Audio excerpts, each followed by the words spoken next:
মুমিন বান্দা এবং বান্দিত হলো তারা যারা আল্লাযিনা ইউকিমুনাস সালাতা, যারা নামাজ আদায় করে, ওয়া মিম্মা রাযাকনাহুম ইউনফিকুন, এবং আমি আল্লাহ তাআলা তাদেরকে রিজিক হিসাবে যা দান করেছি সেখান থেকে তারা খরচ করে।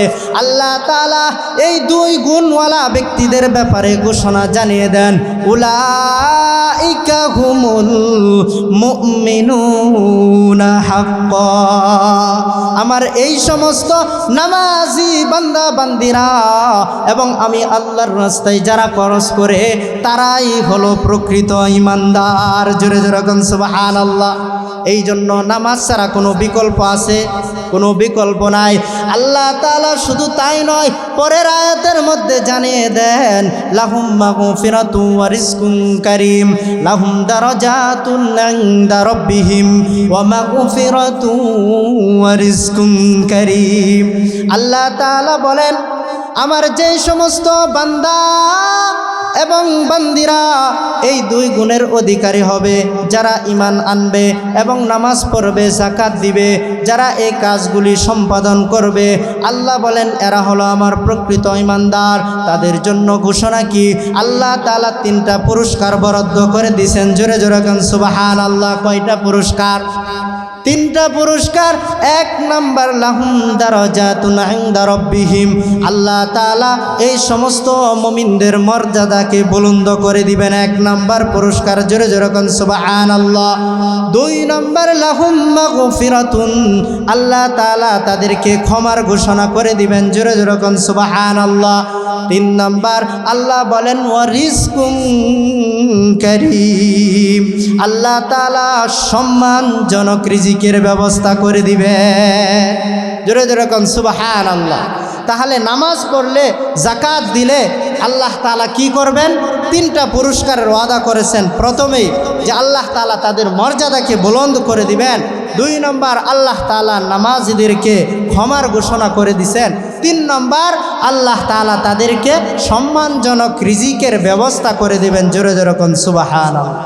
আল্লাহর রাসূল সাল্লাল্লাহু আলাইহি ওয়াসাল্লাম হাদিসে পাকের মধ্যে বলেন, ক্বালা রাসূলুল্লাহি সাল্লাল্লাহু আলাইহি ওয়াসাল্লাম, আস-সালাতু ইমাদুদ্দিন, মান আকামাহা ফাকাদ আকামাদ-দ্বীন ওয়া মান হাদামাহা ফাকাদ হাদামাদ-দ্বীন। আল্লাহর নবী সাল্লাল্লাহু আলাইহি ওয়াসাল্লাম হাদিসে পাকের মধ্যে জানিয়ে দেন, আস-সালাতু ইমাদুদ্দিন, এই নামাজ হলো এটা ধর্মের খুঁটি, দ্বীনের খুঁটি। মান আকামাস সালাতা, যেই ব্যক্তি নামাজ আদায় করলো সেই ব্যক্তি দ্বীনের খুঁটিটাকে ঠিক রাখলো। ওয়া মান হাদামাস সালাতা ফাকাদ হাদামাদ-দ্বীন, আর যেই ব্যক্তি নামাজ আদায় করলো না, নামাজকে ধ্বংস করে দিল, সেই ব্যক্তি দ্বীনের এই খুঁটিকে ধ্বংস করে দিল। জোরে জোরে কোন নাউজুবিল্লাহ। এই জন্য বলেন, এই হাদিস থেকে কি বুঝলাম? দ্বীনের খুঁটিকে ঠিক রাখতে হবে নাকি ধ্বংস করে দিতে হবে? ঠিক রাখতে হবে। যদি দ্বীনের খুঁটিকে ঠিক রাখতে পারি তাহলে নামাজ পড়তে হবে। নামাজ কাদের সাথে পড়তে হবে? আল্লাহ তাআলা বলেন, ওয়া আকিমুস সালাতা ওয়া আতুজ যাকাতা ওয়ারকাউ মা'আর রাকিঈন।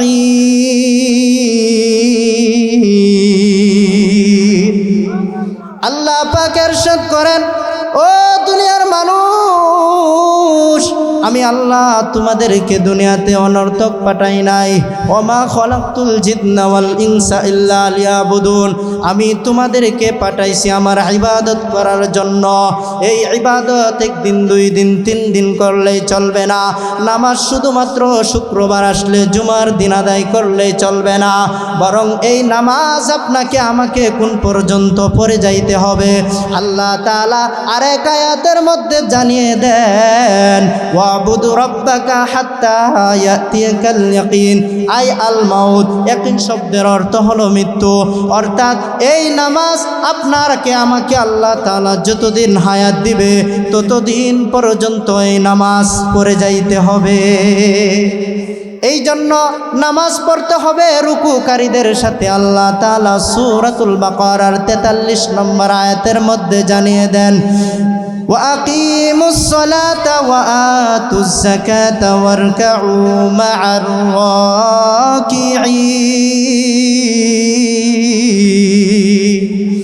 এই ইমানদারগণ তোমরা নামাজ আদায় করো ওয়াতুজ যাকাতা এবং যাকাত প্রদান করো ওয়ারকাউ মা'আর রাকিঈন এবং যারা রুকু করে রুকুকারীদের সাথে তোমরা রুকু করো।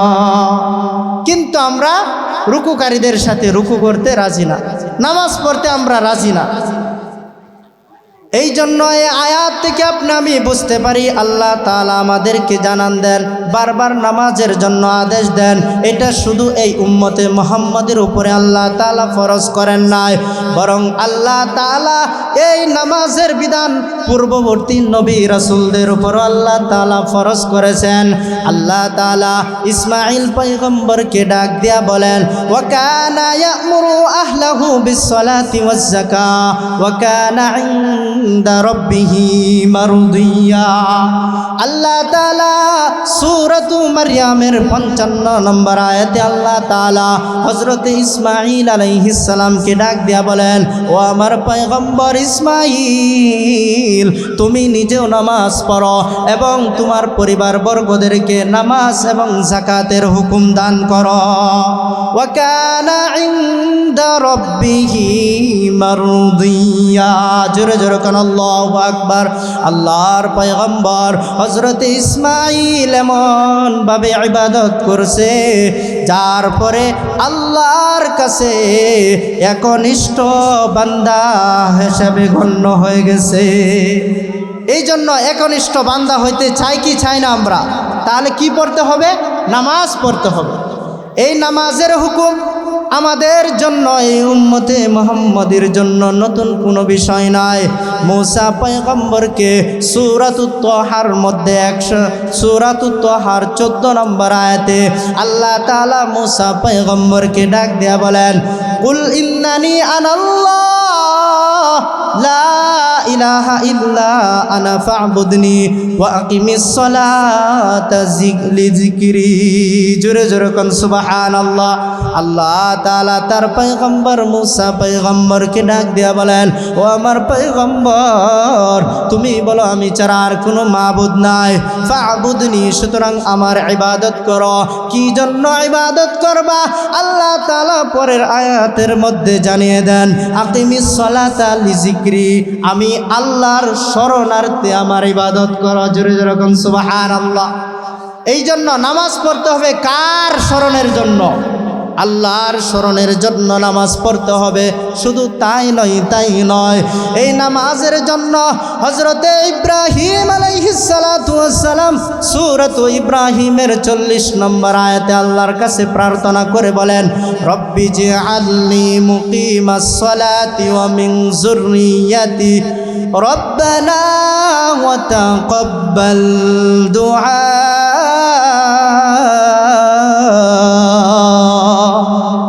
আল্লাহর পয়গম্বর ইব্রাহিম আলাইহিস সালাতু ওয়াস সালাম আল্লাহর কাছে প্রার্থনা করে বলেন, রব্বি জাআলনি মুকিমাস সালাতি ওয়া মিন যুররিয়াতি রব্বানা ওয়া তাকাব্বাল দুআ। হে পরওয়ারদিগারে আলম, আয় আল্লাহ, তুমি আমাকেও নামাজ কায়েম হিসাবে কবুল করে নেন এবং আমার পরিবারবর্গ সন্তান সন্ততিদেরকেও নামাজ কায়েমকারী হিসাবে আপনি কবুল করে নেন। রব্বানা ওয়া তাকাব্বাল দুআ। ওগো আমার প্রভু, আপনি আমার দোয়াগুলোকে কবুল করুন। জোরে জোরে কোন সুবহানাল্লাহ। নবী রাসূলরা নিজেরাও নামাজ পড়ছে এবং আল্লাহর কাছে দোয়া চাইছে, নিজের সন্তানদের জন্য দোয়া চাইছে যে আল্লাহ, তুমি আমাকেও নামাজি হিসাবে কবুল করে নাও, আমার সন্তান পরিবারবর্গ আত্মীয় স্বজন তাদেরকেও তুমি নামাজি হিসাবে কবুল করে নাও। আয় আল্লাহ, এই দোয়া তুমি কবুল করো। আজকের থেকে আমরা পড়বো এই দোয়া ইনশাআল্লাহ। নিজের জন্য করব, আত্মীয় স্বজন, নিজের সন্তান সন্ততি সকলের জন্য জন্য এই দোয়া করবো না ইনশাল্লাহ? আরবি না পারলে বাংলাতে বলবো, হে আল্লাহ আপনি আমাকে নামাজ কায়েম হিসাবকারী হিসাবে কবুল করে নেন। আয় আল্লাহ 5 ওয়াক্ত নামাজ যেন জামাতের সাথে আদায় করতে পারি, আল্লাহ আপনি কবুল করে নেন।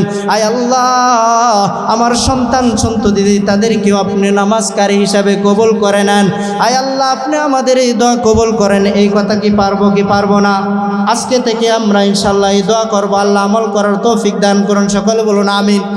শুধু তাই নয়, এই নামাজের হুকুম নতুন কোনো বিষয় নয়, বরং এই নামাজের বিধান আপনার নবী আমার নবী দু জাহানের সরদার রহমাতুল লিল আলামিনকে জানান দিয়া আল্লাহ তাআলা বলেন, ওয়া'মুর আহলাকা বিসসালাতি, ও আমার পয়গম্বর আপনি নিজেও নামাজ পড়ুন, ওয়াস্তাবির আলাইহা, এবং এই নামাজের উপর আপনি অটল অবিচল থাকুন। লা নাসআলুকা রিজকা, আমি আল্লাহ তাআলা তো তোমাদেরকে রিজিক দেই, আমি তো তোমাদের কাছে রিজিক চাই না। আল্লাহ তাআলা বলেন, ওয়া'মুর আহলাকা বিসসালাতি ওয়াস্তাবির আলাইহা নাহনু নারযুকুকা। আল্লাহ তাআলা বলেন, ও আমার পয়গম্বর আপনি নিজেও নামাজ পড়ুন এবং এর উপর আপনি অটল অবিচল থাকুন, কারণ আমি আল্লাহ তো আপনার কাছে রিজিক চাই না, আমি তো চাই আপনি নামাজ পড়ুন। কারণ নাহনু নারযুকুকা, কারণ আমি আল্লাহই তো রিজিকের মালিক, আমি আল্লাহই তো আপনাদেরকে রিজিক দেই। জোরে জোরে কোন সুবহানাল্লাহ। ওয়াল আকিবাতু লিত্তাকওয়া, আল্লাহ তাআলা বলেন শেষ পরিণাম হলো যারা নাকি মুত্তাকি হবে। এই জন্য মুত্তাকি হওয়া দরকার আছে কিনা? এই নামাজ ছাড়া কি মুত্তাকি হওয়া যাবে? এই নামাজ ছাড়া কি কোনো মুমিন হওয়া যাবে? মুমিন হওয়া সম্ভব না। আল্লাহ তাআলা সূরাতুল আনফালের 3 নম্বর আয়াতের মধ্যে জানিয়ে দেন, আল্লাযীনা ইউকিমুনাস সালাতা ওয়া মিম্মা রাযাকনাহুম ইউনফিকুন। আল্লাহ তাআলা বলেন আমার মুমিন বান্দা বান্দি তো হলো তারাই, আল্লাযীনা ইউকিমুনাস সালাতা, যারা নামাজ কায়েম করে এবং যাকাত আদায় করে, উলাইকা হুমুল মুমিনুনা হাক্কা।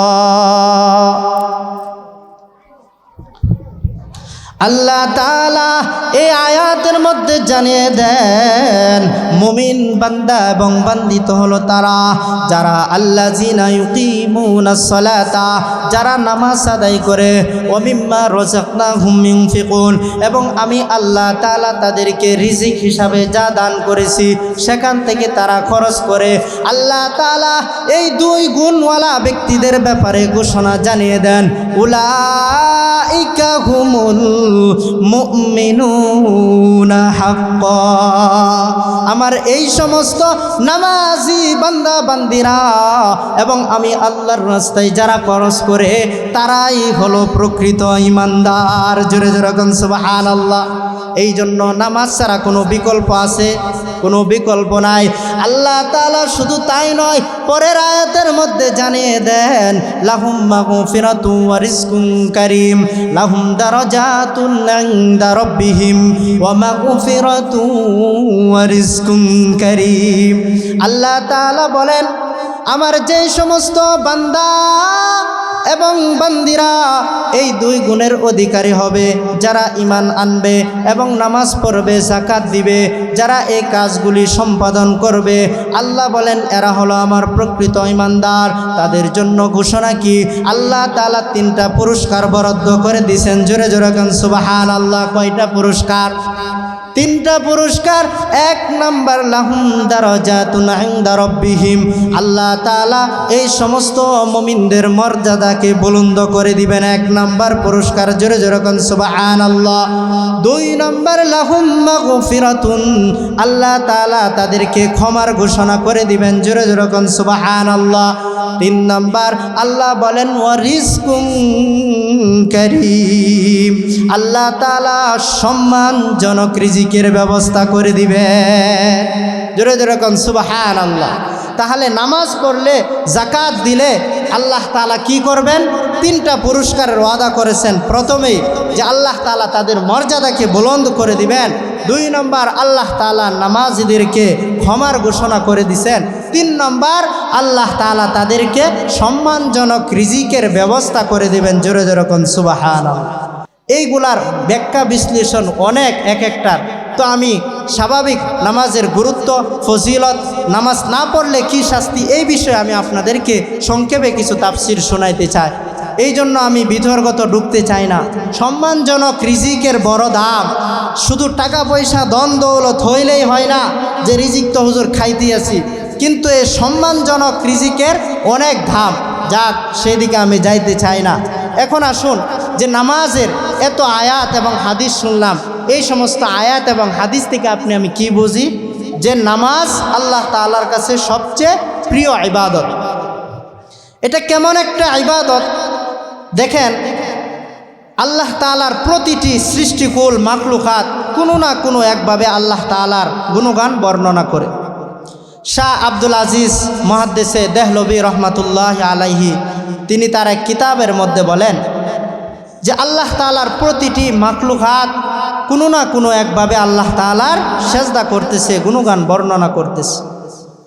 যেমন আল্লাহ তাআলার কিছু মাখলুক আছে যেই মাখলুকাত আল্লাহ তাআলাকে সেজদা দিতেছে, আল্লাহ তাআলার গুণগান বর্ণনা করতেছে। যেই মাখলুকাত শুধুমাত্র দণ্ডায়মান অবস্থায় আল্লাহর গুণগান বর্ণনা করতেছে, রুকু অবস্থাও না, সেজদা অবস্থাও না, শুধুমাত্র দণ্ডায়মান অবস্থায় আছে কি নাই জোরে বলেন। যেমন ধরেন গাছপালা তরুলতা দণ্ডায়মান না, বসা অবস্থায় বলেন দণ্ডায়মান অবস্থা আল্লাহ তাআলার গুণগান বর্ণনা করে। জোরে জোরে কোন সুবহানাল্লাহ। আল্লাহ তাআলা ইরশাদ করে জানিয়ে দেন কুল্লুন কদ আলিমা সালাতাহু ওয়া তাসবিহাহু। আল্লাহ তাআলার প্রতিটি সৃষ্টি, প্রতিটি মাখলুক আল্লাহ তাআলার গুণগান এবং আল্লাহর নামাজ সম্পর্কে তারা জেনে নিয়েছে। এই জন্য কিছু মাখলুকাত আছে তাদের যে তারা ইবাদত করে দণ্ডায়মান অবস্থায়, তাদের কোনো রুকু নাই, সাজদাও নাই, যেমন গাছপালা তরুলতা। আর কিছু মাখলুকাত আছে যাদের মধ্যে শুধুমাত্র রুকু পাবেন, দণ্ডায়মানও পাইবেন না, সাজদাও পাইবেন না, রুকু অবস্থায় আল্লাহর গুণগান বর্ণনা করতেছে। যেমন চতুষ্পদ জন্তু, গবাদি পশু রুকু অবস্থায় থেকে আল্লাহর গুণগান বর্ণনা করে। জোরে জোরে কান সুবহানাল্লাহ। আর কিছু মাখলুকাত আছে যারা নাকি দণ্ডায়মান নয়, রুকু অবস্থায় নয়, বরং সেজদা অবস্থায় থেকে আল্লাহর গুণগান বর্ণনা করে। জোরে জোরে কোন সুবহানাল্লাহ।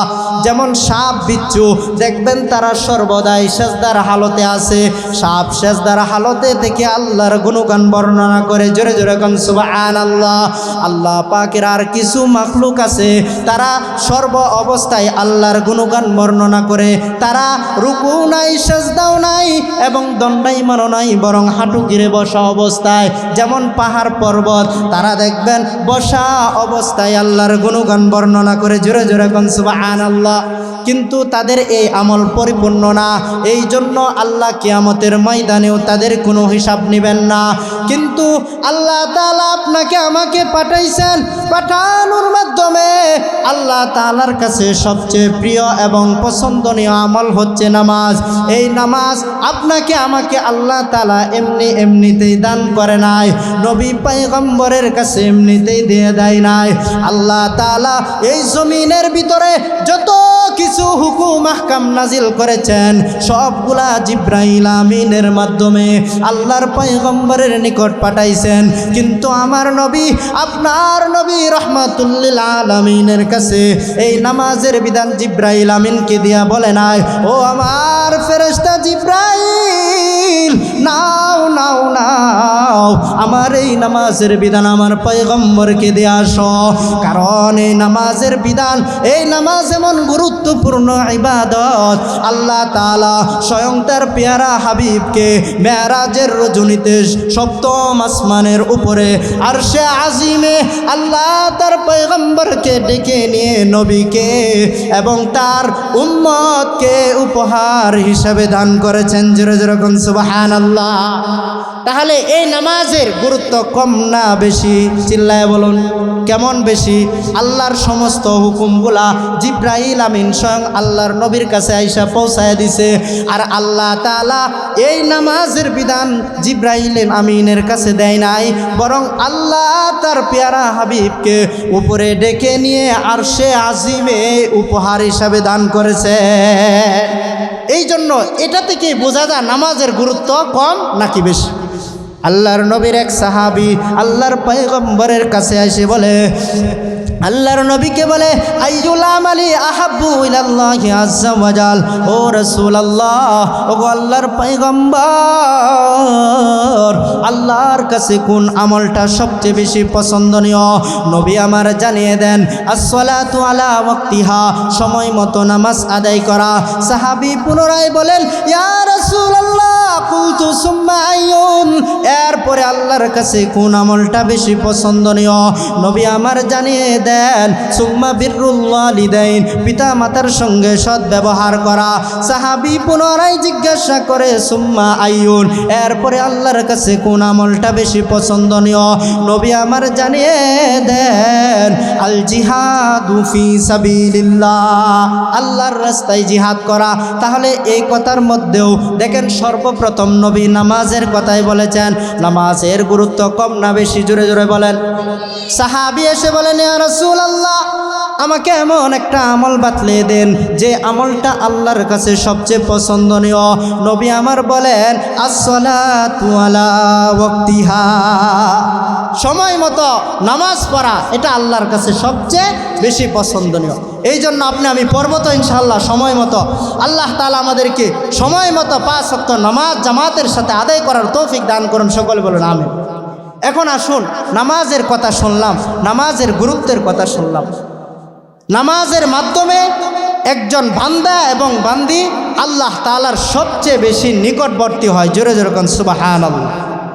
দুনিয়াতে কোনো বিপদে পড়লে সাধারণ বিপদ থেকে কাটিয়ে ওঠার জন্য আপনি আমি মেম্বারের হাত ধরি, চেয়ারম্যানের হাত ধরি এবং এমপির হাত ধরি, মন্ত্রীর হাত ধরি, সাধারণ একটু বিপদ থেকে কাটিয়ে ওঠার জন্য ধরি কি ধরি না? কিন্তু আল্লাহ বলেন, ওরে মানুষ, ওরে বুকা মানুষ, জানিয়া রাখ, কারো হাত ধরার প্রয়োজন নাই। আমি আল্লাহর নিকটবর্তী যদি হইতে চাস তাহলে বেশি বেশি সেজদা কর। মন্ত্রী পর্যন্ত যাইতে হলে অনেকজনকে থাবায়া তারপরে তার কাছে যাইতে হয়। প্রধানমন্ত্রীর কাছে সরাসরি কেউ গিয়ে সাক্ষাৎ করতে পারবে? কারো সাহস আছে সরাসরি যায় সাক্ষাৎ করবে? সাধারণ মানুষ আছে? নাই। কি জন্য পারবে না? উনি একজন দেশের প্রধানমন্ত্রী, তার নিরাপত্তার ব্যবস্থা আছে, সব কিছু বিল পাস হইলে তারপরে গিয়ে সে হয়তো সাক্ষাৎ করতেও পারে। কিন্তু আল্লাহ বলেন যে আল্লাহ আমি তোমাকে বানাইছি, তোমার 2টা চোখ দিয়েছি, নাক দিয়েছি, কান দিয়েছি, হ্যাঁ, সব কিছু বোঝার অনুধাবন শক্তি আমি আল্লাহ দিয়েছি। সেই আল্লাহ তোমাকে আমি 5 বার ডাকি, ওরে বান্দা তোমাকে আমি 5 বার ডাকি, তুমি এই 5 বারে 5 10 50 মিনিট যদি তুমি সময় না দিতে পারো, বান্দারে জেনে রাখো যে আল্লাহ 24টা ঘন্টা তোমাকে আমি হায়াত দিয়ে বাঁচিয়ে রাখছি, সেই আল্লাহর জন্য যদি তুমি 50টা মিনিট না দিতে পারো, বুঝবা তোমার কপাল পুড়ে গেছে। এই পুরা কপাল কখনো জোড়া দিবে না। জোড়া তখনই মিলবে যখন নাকি এই পুরা কপাল বেশি বেশি কি করবে? সেজদা করবে। আল্লাহর নবী হাদিসে পাকের মধ্যে এই কথাই বলেন, ক্বালা রাসূলুল্লাহি সাল্লাল্লাহু আলাইহি ওয়াসাল্লাম, আকরাবু মা ইয়াকুনুল আবদু মির রাব্বিহি ওয়া হুয়া সাজিদ। কোন বান্দা তার রবের নিকটবর্তী তখনই হইতে পারে যখন নাকি সে যত বেশি সেজদা করবে তত বেশি আল্লাহর নিকট বান্দা হবে। এই জন্য বেশি বেশি সেজদা করতে হবে। বেশি বেশি সেজদার মাধ্যমে আপনি আমি কি হইতে পারবো? আল্লাহ তাআলার নিকটবর্তী বান্দা হইতে পারবো। আল্লাহ তাআলা আমাদের সকলকে আমল করার তৌফিক দান করুন, সকল বলুন আমিন। আমি আপনাদের সম্মুখে নামাজের কিছু ফজিলত বর্ণনা করব, হাদিসের আলোকে সকলে দিল দিয়ে মনোযোগ দিয়ে শ্রবণ করবেন। আল্লাহর নবী সাল্লাল্লাহু আলাইহি ওয়াসাল্লাম হাদিসে পাকের মধ্যে বলেন, আবু দাউদ শরীফের রওয়ায়াত 1319 নম্বর হাদিসের বর্ণনা, হুযায়ফা রাদিয়াল্লাহু তাআলা আনহু হাদিস রওয়ায়াত করেন। তিনি বলেন, কোনো ব্যক্তি যদি নামাজ আদায় করে, এই নামাজের বদৌলতে 1 নম্বর উপকার, আল্লাহ তাআলা তার পেরেশানি, তার বিপদ আপদ, বালা মুসিবত দূর করে দিবেন। জোরে জোরে কোন সুবহানাল্লাহ। আন হুযায়ফা রাদিয়াল্লাহু তাআলা আনহু قال كان رسول الله صلى الله عليه وسلم إذا حزبه أمر بادر إلى الصلاة। আল্লাহর নবী যখন কোনো পেরেশানির মধ্যে পড়ে যাইতেন, আল্লাহর নবী যখন কোনো টেনশন, নামাজের হিসাব সহিহুল জামে হাদিসের একটা কিতাব আছে, ওই কিতাবের 2573 নম্বর হাদিসের বর্ণনা। আল্লাহর নবী বলেন, قال رسول الله صلى الله عليه وسلم أول ما يحاسب به العبد يوم القيامة الصلاة فإن صلحت صلح سائر عمله وإن فسدت فسد سائر عمله। আল্লাহর নবী বলেন, কোনো ব্যক্তি যখন মারা যায়, মারা যাওয়ার পর কবরে সর্বপ্রথম তার যেই হিসাব নিকাশ শুরু হয়, তার নামাজের হিসাব নেওয়া হয়। আল্লাহর পয়গম্বর হাদিসের মধ্যে বলেন, যেই ব্যক্তির নামাজ সঠিক হয়ে যায়, নামাজ শুদ্ধ হয়ে যায়, তার জীবনের সমস্ত আমলগুলাকে শুদ্ধ বলে বিবেচনা করা হয়। জোরে জোরে কোন সুবহানাল্লাহ।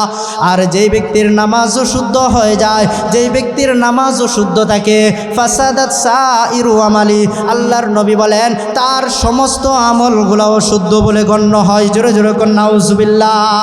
এই জন্য নামাজ শুদ্ধ করতে হবে, কারণ এই নামাজের হিসাবই কাল কিয়ামতে সর্বপ্রথম আপনার আমার আমল নামার হিসাব করা হবে। 3 নাম্বার পুরস্কার, আল্লাহ তাআলা বলেন, আল্লাহর নবী হাদিসে পাকের মধ্যে বলেন, এই নামাজ আপনার আমার জন্য নূর হয়ে দাঁড়াবে। জোরে জোরে কোন সুবহানাল্লাহ।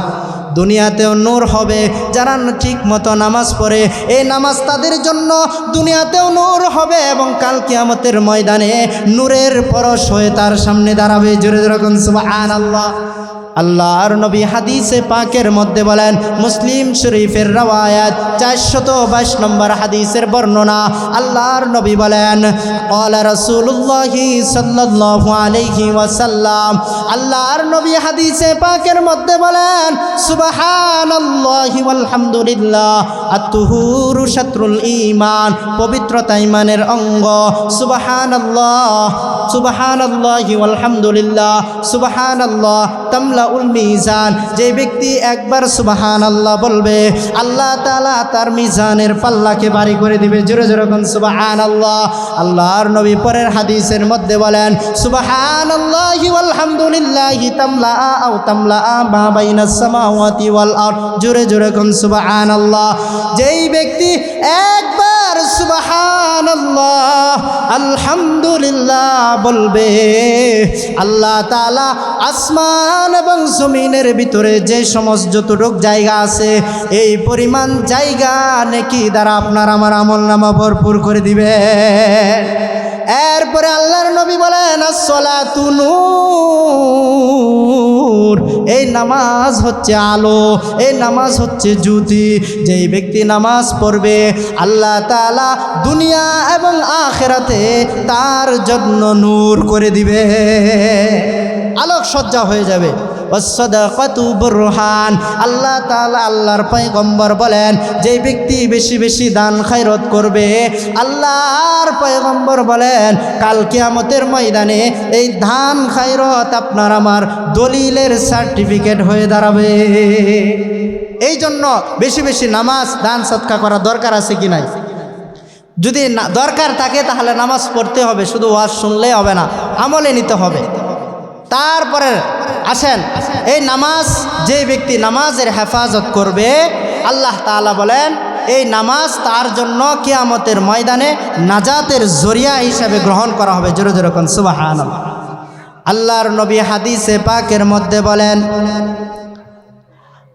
মুসনাদে আহমদ শরীফের রওয়ায়াত 10 নম্বর খণ্ডের 83 নম্বর হাদিসের বর্ণনা। আল্লাহর পয়গম্বর হাদিসের মধ্যে বলেন, মান হাফাজা আলাস সালাত কানাত লাহু নূরান। জোরে জোরে কোন সুবহানাল্লাহ।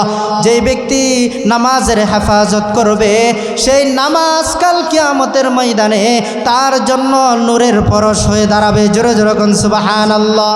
ওয়া নাজাতান ইয়াউমাল কিয়ামা, এবং নাজাতের সার্টিফিকেট হয়ে দাঁড়াবে। জোরে জোরে কোন সুবহানাল্লাহ। এবং শুধু তাই নয়, নাজাতের সার্টিফিকেট হয়ে দাঁড়াবে এমন নয়, ওয়া বুরহানান ইয়াউমাল কিয়ামা, আপনার আমার জন্য দলিল হয়ে, সাক্ষী হয়ে নামাজ দাঁড়িয়ে যাবে। জোরে জোরে কোন সুবহানাল্লাহ।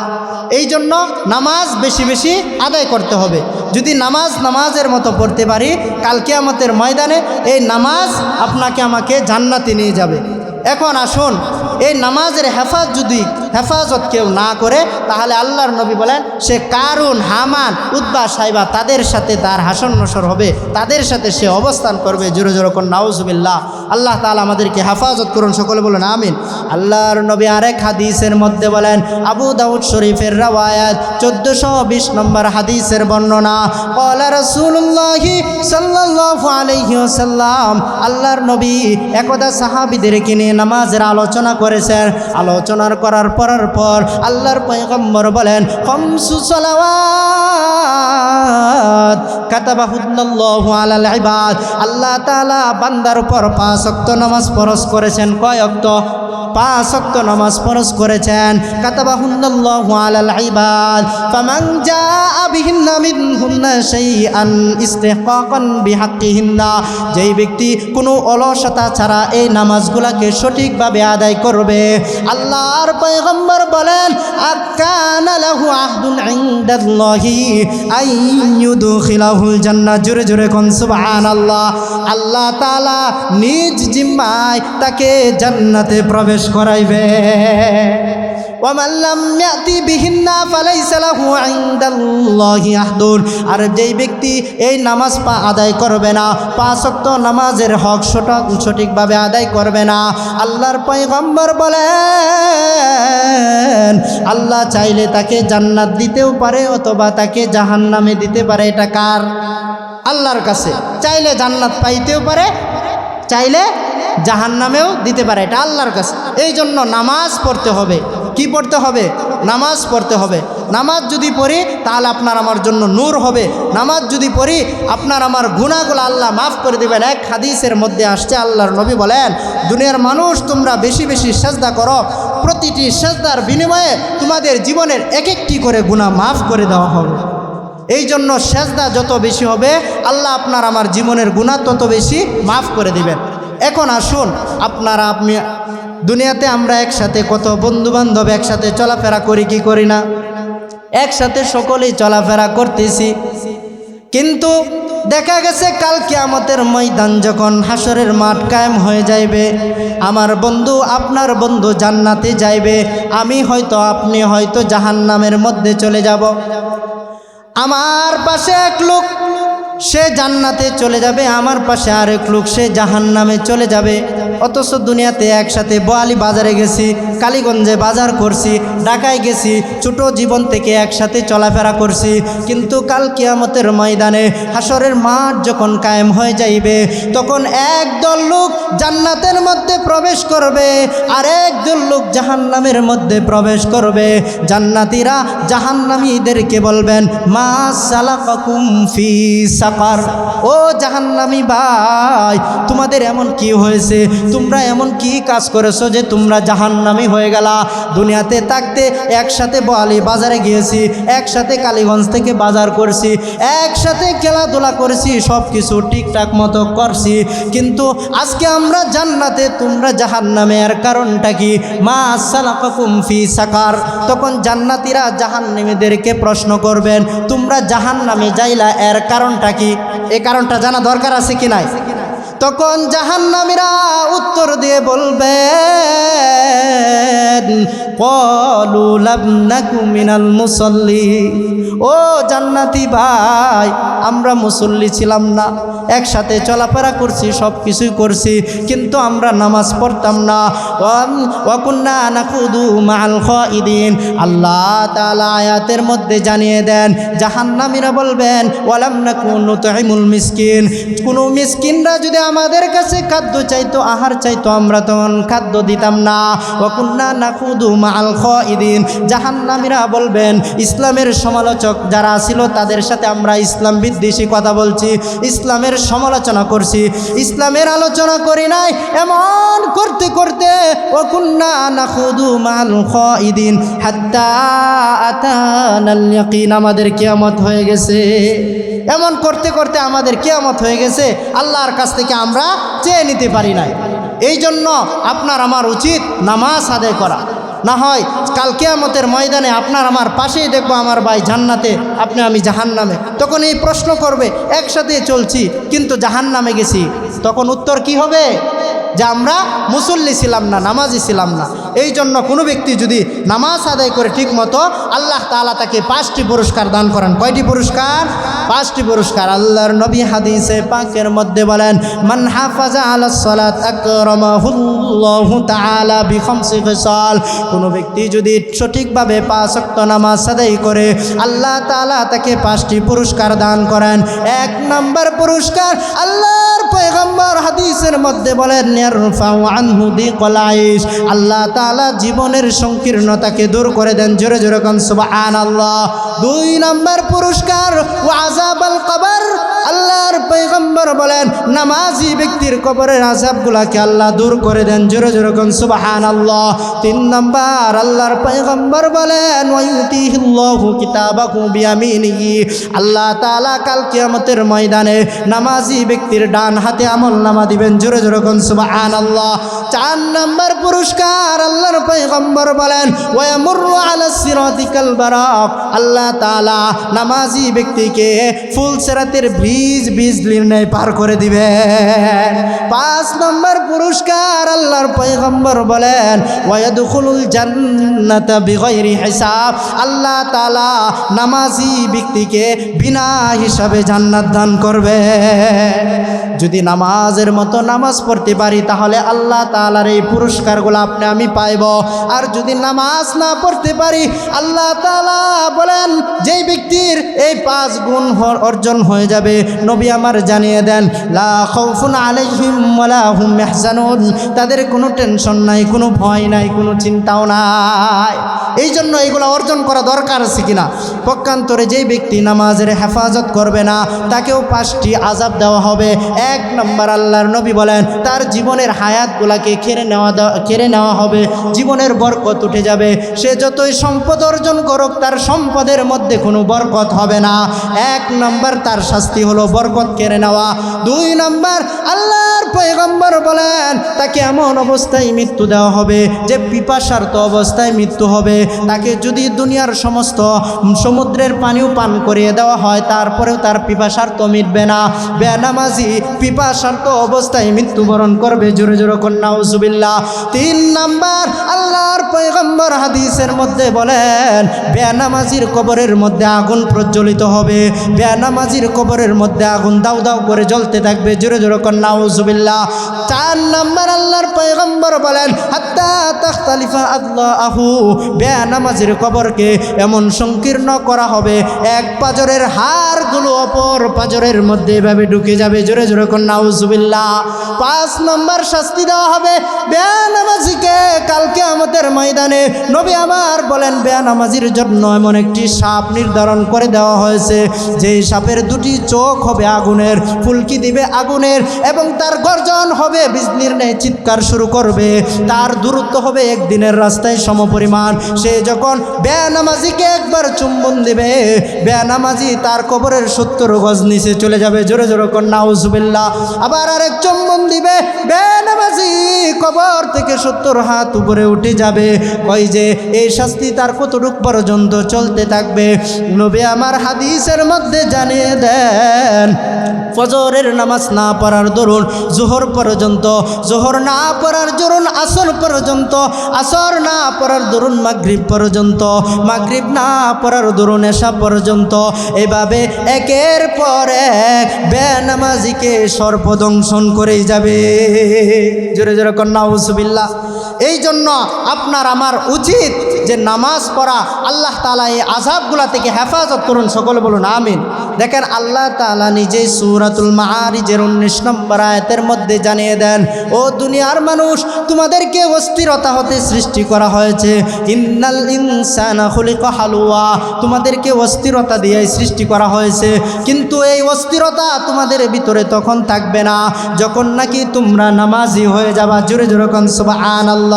আল্লাহ তাআলা বলেন, ইন্নাল ইনসানা খুলিকা হালুয়া ইযা মাসসাহুশ শাররু জাজুআ ওয়া ইযা মাসসাহুল খায়রু মানুআ ইল্লাল মুসাল্লিন আল্লাযীনা হুম আলা সালাতিহিম দাইমুন। আল্লাহ বলেন, এই অস্থিরতা তোমাদের ভিতরে কোনো কাজ করবে না যদি তোমরা নামাজি হয়ে যাও। জোরে জোরে কোন সুবহানাল্লাহ। আল্লাহ তাআলা সূরাতুল মুমিনুনের 9 নম্বর আয়াতের মধ্যে জানিয়ে দেন, ওয়াল্লাযীনা হুম আলা সালাওয়াতিহিম ইউহাফিজুন উলাইকা হুমুল ওয়ারিসুন আল্লাযীনা ইয়ারিসুনাল ফিরদাউসা হুম ফিহা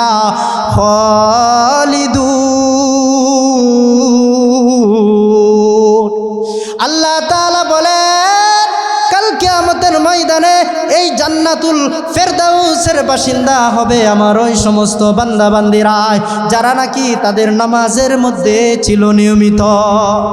ওয়াল্লাযীনা হুম আলা সালাওয়াতিহিম ইউহাফিজুন, যারা তাদের নামাজের মধ্যে ছিল যত্নবান, উলাইকা হুমুল ওয়ারিসুন। আল্লাহ বলেন, এই সমস্ত বান্দা বান্দীদেরকে আমি উত্তরাধিকার বানাইব। কিসের উত্তরাধিকার বানাইবেন? ওয়াল্লাযীনা ইয়ারিসুনাল ফিরদাউস হুম ফিহা খালিদুন।